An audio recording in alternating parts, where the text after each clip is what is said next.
मैं हूं आपका दोस्त नरसिंह कटियारा एडवोकेट। आइए हम बात करते हैं मनीष पाठक बनाम स्टेट ऑफ यूपी में ऑनरेबल हाई कोर्ट इलाहाबाद ने क्या कहा है।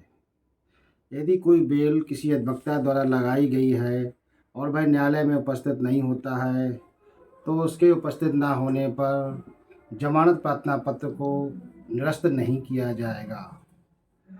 ये अधिवक्ता का कर्तव्य है कि उसका बंदी जब जेल में है तो वो सावधानी पूर्वक अपने कर्तव्यों का पालन करे।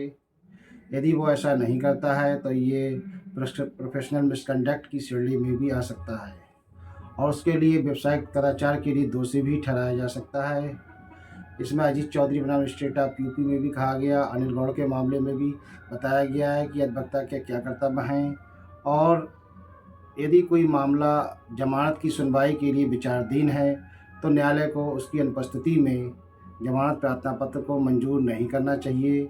उसके संबंध में ये विधि व्यवस्था पारित की है कि वो विचारण न्यायालय से, जो उसकी लोअर कोर्ट है, उससे पत्रावली मंगवाए और उसके आदेश पत्रक को देखे और उसके बाद जिला विधिक सेवा प्राधिकरण जो अधिनियम बना है 1987 में, उसके अंतर्गत उसे न्याय मित्र के लिए भी आदेश किया जा सकता है कि वह यदि अधिवक्ता उपस्थित नहीं होता है तो उसे न्याय मित्र के रूप में एक अधिवक्ता दिलाया जाए।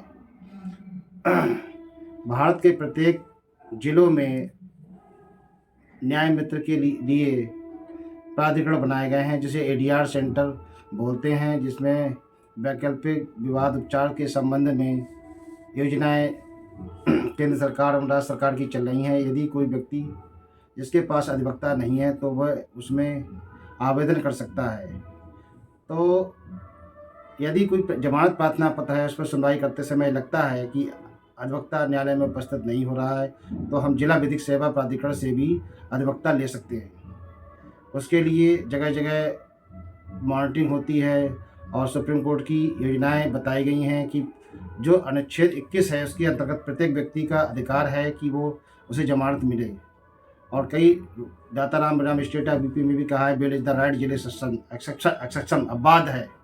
इसलिए प्रत्येक व्यक्ति का अधिकार है कि वो उसे नियमित सुनवाई उसकी की जाए, कोई निर्दोष व्यक्ति है वो जेल में ना रहे। इसलिए आवेदक यदि कोई जमानत लगाता है तो बहुत सावधानी पूर्वक उसके अधिवक्ता को ध्यान रखना चाहिए कि उसकी पैरवी करने वाला कोई नहीं है, उसका क्लाइंट जेल में है, इसलिए वो समय से पहुँचे, अपने कर्तव्यों का पालन करे।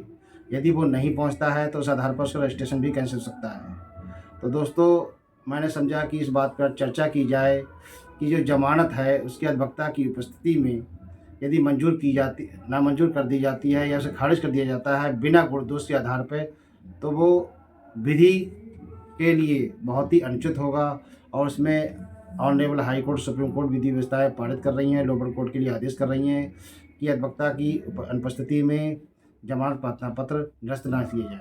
तो दोस्तों, मैं इन्हीं शब्दों के साथ अपनी वाणी को विराम देता हूँ। जय हिंद, जय भारत।